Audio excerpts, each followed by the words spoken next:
s'intentés imposar un model de finançament que d'entrada exclou el Partit Popular de Catalunya, això és garantia de fracàs. Altrament,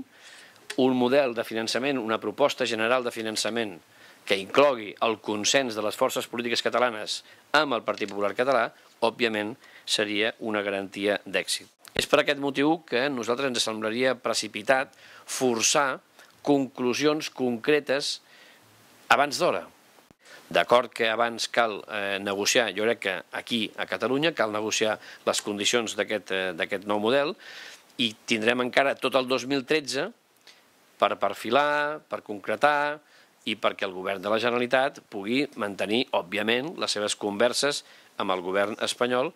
en les que, per suposat, el Partit Popular català jugarà un paper clau per poder aconseguir un resultat que sigui positiu per Catalunya, que és el que busquem i necessitem. No ha de ser una solidaritat il·limitada, en el sentit de que no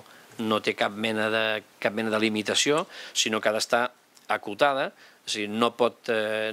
perjudicar la capacitat de creixement i de competir que té Catalunya, incloure les finances de la Generalitat i també la dels ajuntaments, que són els grans oblidats habitualment. I per tant,